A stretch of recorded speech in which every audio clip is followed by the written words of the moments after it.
Et bien sûr, les gars, donnez de la force, likez directement cette vidéo et abonnez-vous à la chaîne.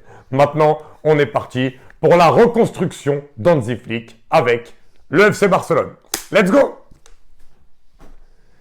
Alors les amis, on va commencer évidemment par l'arrivée d'Hansi Flick, parce que c'est vrai qu'on était dans un Barça avec Xavi où bien sûr il y avait beaucoup de choses qui allaient pas. Alors on va pas cracher dans la soupe, on va quand même reprendre le contexte. On va se rappeler que Bartomeu a plongé le club dans un chaos économique total, que le club est submergé par des dettes immenses. Laporta, quand il est revenu, a essayé quand même de faire de son mieux.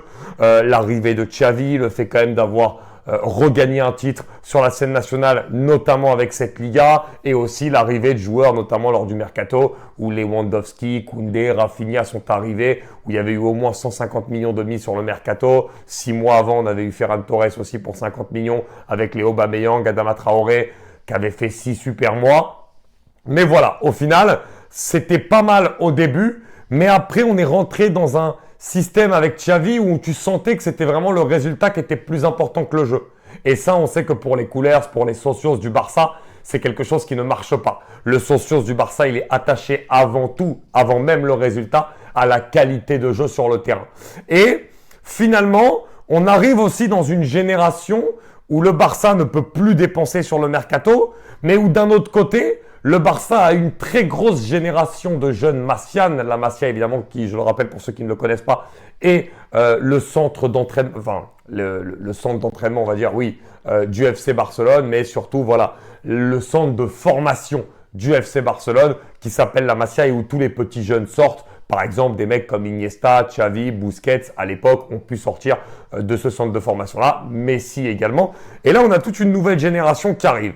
Et donc, Xavi quitte le club à la fin de la saison et Laporta fait le choix Hansi Flick. Un choix qui, pour moi, est très intéressant parce qu'Hansi Flick, on se rappelle de l'exigence qu'il avait mis au Bayern Munich. On le rappelle à l'époque où il était arrivé au Bayern, c'était en remplacement de Niko Kovac. Et sur 6 à 7 mois, il a réussi à totalement regalvaniser son groupe jusqu'à évidemment les emmener à gagner cette Ligue des Champions lors du Final Eight. Et il y avait eu une série aussi de matchs sans défaite en Bundesliga qui avait été exceptionnelle. Donc en fait, Hansi Flick, c'est quelqu'un qui arrive à inculquer à ses équipes une mentalité de la gagne et surtout une préparation physique très très forte, très très grande, très importante. Et c'est peut-être ce qui manquait au Barça de Xavi, où on sentait que dès que le Barça marquait un but, cette équipe avait tendance à reculer trop souvent.